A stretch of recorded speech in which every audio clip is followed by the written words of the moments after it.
Kisah Umar bin Khattab radhiyallahu an.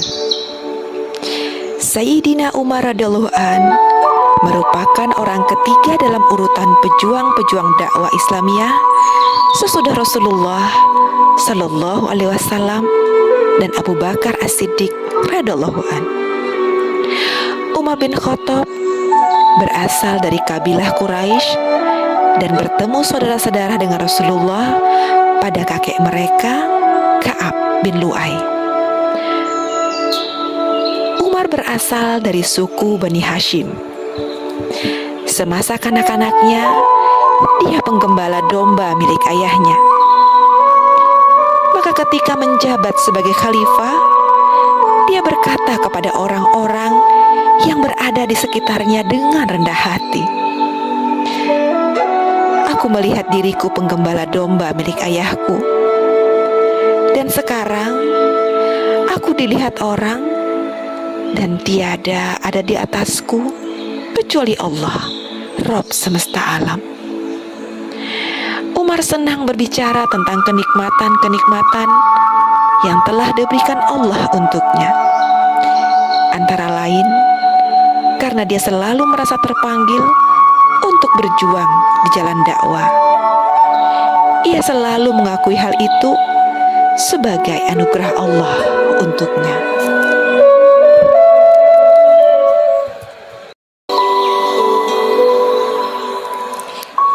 Bagaimana perjalanan Umar bin Khattab hingga akhirnya masuk Islam?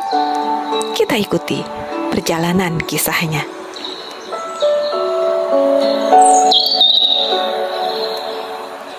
Pada suatu hari, Umar berjalan dengan menyandang pedang menuju tempat berkumpulnya Rasulullah, yang pada saat itu sedang berkumpul dengan para sahabatnya sebanyak kira-kira 40 orang.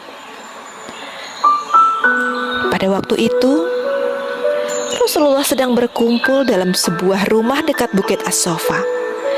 Di antara mereka terdapat paman beliau sendiri, yaitu Hamzah bin Abdul Muthalib, lalu sahabatnya Abu Bakar As-Siddiq, dan sepupunya Ali bin Abi Thalib, dan lain-lain. Ketika Umar sedang berjalan menuju tempat itu, ia dicegah oleh Nu'aim bin Abdullah, yang langsung bertanya kepadanya, "Hendak kemana engkau, hai Umar?" Umar menjawab, "Aku sedang mencari Muhammad. Dia telah meninggalkan agama kita dan telah memecah belah kaum Quraisy. Dia telah menghina agama nenek moyangnya dan memaki Tuhan kita. Oleh karena itu, aku akan membunuhnya." Nu'aim berkata, "Demi Allah, kamu telah tertipu oleh dirimu sendiri, hai Umar. Apakah kamu mengira Bani Abdi Manaf akan membiarkanmu berjalan leluasa di muka bumi setelah kamu berhasil membunuh Muhammad? Sebaiknya kamu pulang ke rumahmu dulu. Luruskanlah dulu urusan keluargamu sendiri." Umar bertanya keheranan, "Siapa yang kamu maksud dengan keluargaku? Dan apa maksudmu?" Nu'aim menjawab dengan senyum tipis, "Iparmu dan anak pamanmu sendiri, yaitu Said bin Zaid, bahkan adikmu sendiri Fatimah bin Khattab binti Khattab, telah masuk Islam dan mengikuti agama Muhammad. Merekalah yang harus kamu selesaikan urusannya." Mendengar perkataan Nu'aim, Umar bagai disengat kalajengking. Tak terkirakan terkejutnya. Dengan penuh kemarahan, Umar langsung merubah haluan dan pergi menuju rumah kedua orang keluarganya. Pada waktu itu, di rumah Said sedang berkunjung seorang sahabatnya, Khabbab ibnul Arat, yang sedang membacakan ayat-ayat Al-Quran kepada mereka.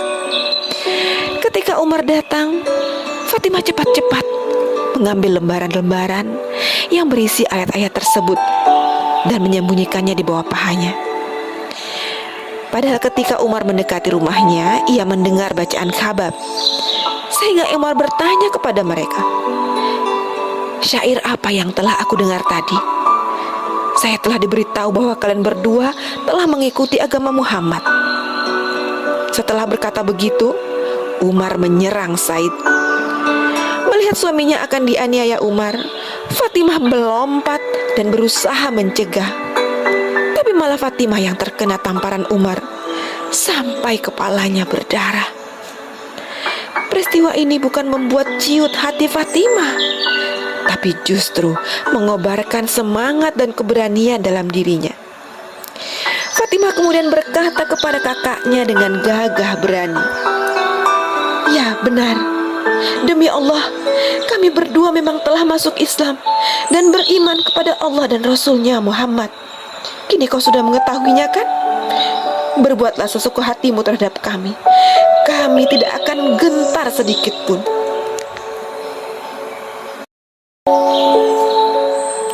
Setelah Umar melihat darah mengucur di kepala adiknya, ia merasa menyesal. Ia lalu menahan amarahnya dan berkata kepada adiknya, "Kalau begitu, berikan padaku lembaran syair yang telah aku dengar tadi, agar aku dapat mempertimbangkan apa yang telah diajarkan Muhammad kepadamu." Kemudian Fatimah memberikan lembaran ayat suci tersebut kepada Umar. Dalam lembaran itu tertulis surat Toha. Setelah membaca lembaran tersebut, Umar berkata, "Alangkah indahnya kata-kata ini dan alangkah mulianya." Mendengar ucapan Umar, maka keluarlah Khabbab dari tempat persembunyiannya seraya berkata, "Hai Umar, demi Allah, aku berharap Allah telah memilihmu untuk menerima dakwah nabinya. Kemarin aku mendengar Rasulullah berdoa, 'Ya Allah, teguhkanlah Islam dengan keislamannya Abi Al-Hakam bin Hisham, Abu Jahal, atau Umar bin Khattab. Waspadalah wahai Umar.'" Umar berkata kepada Khabbab, "Wahai Khabbab, tunjukkanlah kepada aku tempat Muhammad. Aku akan menemuinya dan aku akan masuk Islam." Khabbab menjawab, dia sedang berkumpul bersama kawan-kawannya di sebuah rumah dekat As-Sofa. Setelah itu Umar pergi dengan menyandang pedangnya menuju tempat Muhammad. Sesampai di rumah itu, ia lalu mengetuk pintu. Salah seorang sahabat Rasulullah mengintip dari celah pintu dan melihat Umar menyandang pedang yang terhunus. Melihat demikian, sahabat ketakutan dan langsung memberitahu Rasulullah.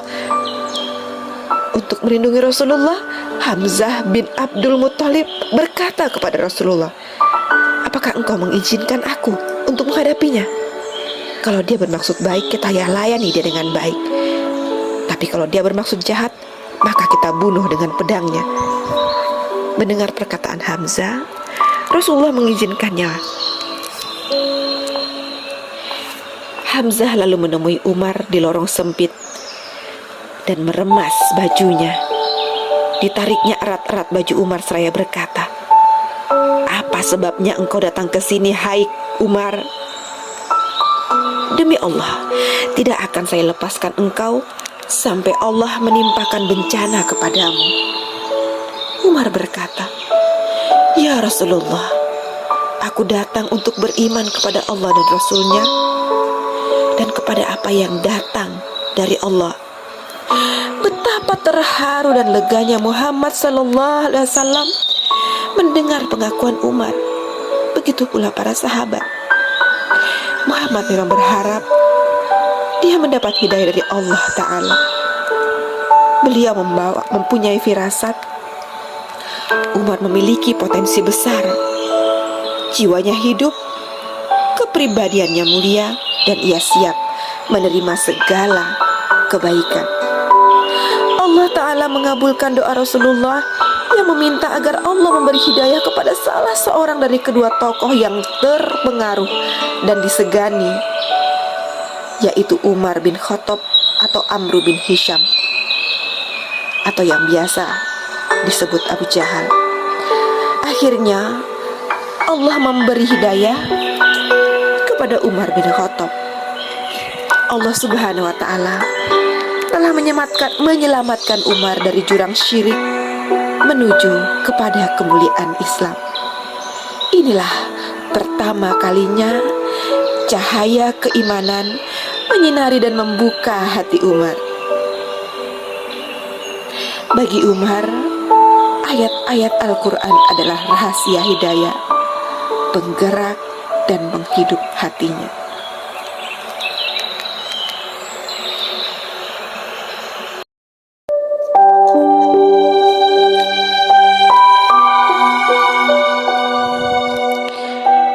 Bagaimanakah kepribadian Umar bin Khattab sebelum dia masuk Islam? Umar dikenal di kalangan kaumnya sebagai utusan yang mampu berdiskusi, berdialog, dan memecahkan berbagai urusan. Dia juga pedagang yang mahir dan tekun dalam perdagangannya. Ia dikenal sebagai orang yang mempunyai temperamen kasar, kokoh dalam memegang prinsip, dan berkedudukan tinggi. Oleh karena itulah, ia digelari Al-Faruq, Umar ibnul Khattab radhiyallahu anhu. Tak lama setelah menyatakan keislamannya, ia bertanya kepada Rasulullah sallallahu alaihi wasallam, "Ya Rasulullah, mengapa kita sembunyi-sembunyi dalam menyiarkan agama kita? Padahal kita berada di atas kebenaran dan mereka kaum kafir itu berada di atas kebatilan." Rasulullah lantas menjawab, "Jumlah kita sedikit dan kamu dapat melihat sendiri apa yang selalu kita alami."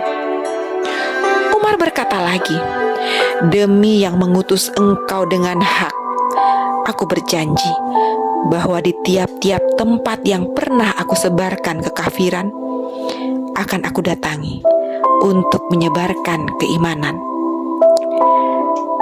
Pada suatu hari, Rasulullah Shallallahu Alaihi Wasallam bersama kaumnya pergi menuju Ka'bah dengan dua barisan.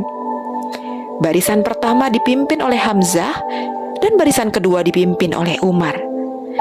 Ketika melihat kedua barisan yang dipimpin oleh Hamzah dan Umar, kaum kafir tampak muram wajahnya dan kecut hatinya. Maka sejak itulah Rasulullah Shallallahu Alaihi Wasallam memberi gelar kepada Umar dengan Al-Faruq, yang artinya pembeda antara yang hak dengan yang batil.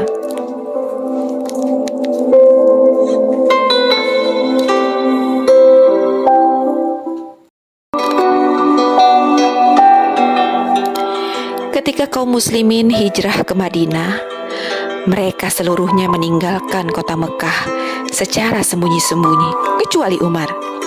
Hanya Umar yang hijrah secara terang-terangan. Ia sengaja pergi di siang hari dan melewati gerombolan-gerombolan Quraisy. Ketika melewati mereka, Umar berkata, "Aku akan meninggalkan Mekah dan hijrah ke Madinah.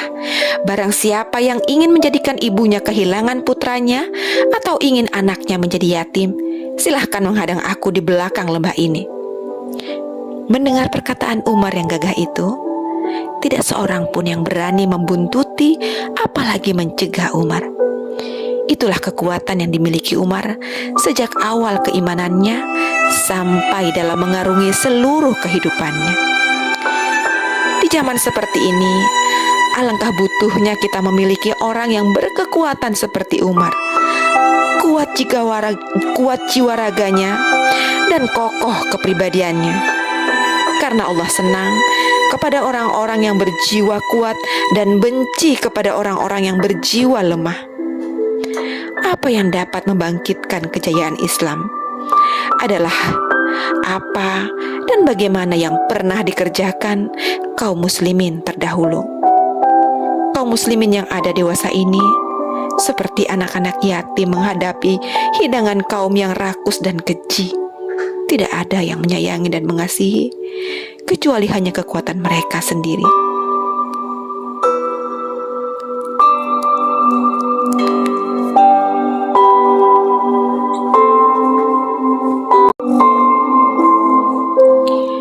Mungkin banyak yang mengira kekerasan dan keganasan selalu menyertai Umar sampai masa khilafahnya. Tapi sesungguhnya tidak demikian. Setelah menjadi khalifah, Umar radhiyallahu an berubah menjadi manusia lain. Ia mengumumkan tentang dirinya dengan ucapannya, Janganlah kamu mengira sifat kerasku tetap bercokol. Sejak awal ketika aku bersama Rasulullah Shallallahu Alaihi Wasallam, aku selalu menjadi penjaga keamanan dan ketentraman negeri. Di masa Abu Bakar pun tetap demikian. Tetapi kini, setelah urusan diserahkan kepadaku, akulah orang yang paling lemah di hadapan yang hak.